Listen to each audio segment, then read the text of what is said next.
రాబోయే ఖరీఫ్ సీజన్ సన్నాహకాలపై కేంద్ర వ్యవసాయ శాఖ మంత్రి శివరాజ్ సింగ్ చౌహాన్ కీలక ప్రకటన చేశారు. గతంలో దేశం మొత్తానికి కలిపి ఒకే సమావేశం నిర్వహించేవారని, అయితే ఈసారి ప్రాంతాల వారీగా ప్రాంతీయ సదస్సులు నిర్వహించనున్నట్లు ఆయన తెలిపారు. దేశాన్ని 5 జోన్లుగా విభజించి ప్రాంతీయ సమావేశాలు నిర్వహిస్తామని చెప్పారు. తద్వారా ఖరీఫ్ పంట కోసం ఒక మెరుగైన వ్యూహాన్ని రూపొందించవచ్చునని కేంద్ర మంత్రి వెల్లడించారు. मित्रों, आज मैंने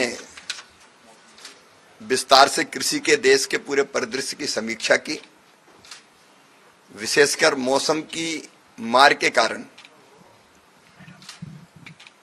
कई राज्यों में असमय वृष्टि, ऐसे समय जब फसल पक के तैयार है और न केवल बारिश हुई बल्कि कई जगह ओलावृष्टि भी हुई है, जिसके कारण फसलों को नुकसान पहुंचा है। हमने तय किया कि राज्यों के साथ संपर्क करके तत्काल कहां-कहां ओलावृष्टि के कारण नुकसान हुआ है, ये अतिवृष्टि ज्यादा बारिश के कारण फसल लेट जाती है जमीन पे, उसके कारण भी नुकसान होता है। तो राज्य सरकार तो अपनी तरफ से सहायता करती है एसडीआरएफ के अंतर्गत, लेकिन फसल बीमा योजना देखने वाले सभी अधिकारियों को मैंने कहा है कि राज्यों के साथ तुरंत संवाद करें, संपर्क करें, ताकि ढंग से क्रॉप कटिंग एक्सपेरिमेंट हो सके, नुकसान का आकलन किया जा सके, और अगर नुकसान किसान को हुआ है तो ठीक ढंग से आकलन करके साइंटिफिक तरीके से फिर उनके बीमे की क्लेम बन जाए, ताकि हम अपने किसान भाई और बहनों की मदद कर सकें। आगे भी मुझे बताया मौसम विभाग ने कि 2 पश्चिमी विक्षोभ और आ सकते हैं, तो उसमें भी ध्यान रखने के मैंने निर्देश दिए हैं और किसानों को क्या सलाह दी जा सकती है उस पर भी हमारी व्यापक पैमाने पर चर्चा हुई है।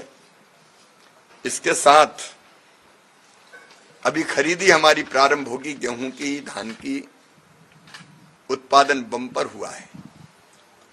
हम गेहूं धान भी खरीदेंगे, लेकिन उसके साथ साथ दलहन की फसलों पर भी हमारा फोकस बहुत ज्यादा है। तुअर, मसूर, उड़द हम जितनी किसान बेचना चाहेंगे पूरी खरीदेंगे। ये खरीदी राज्य सरकार के अलावा नेफेड और सीसीएफ भी करेगी। तो हमने निर्देश दिए कि ठीक से किसानों से खरीदी हो जाए, ताकि वो अपने उत्पाद को मिनिमम सपोर्ट प्राइस के नीचे बिकने पर ढंग से बेच पाए। इसके निर्देश भी हमने दिए। उत्पादन अभी भी बम्पर आ रहा है रबी की फसल का। हमारे पास गेहूं की, धान की, चावल की कोई कमी नहीं है।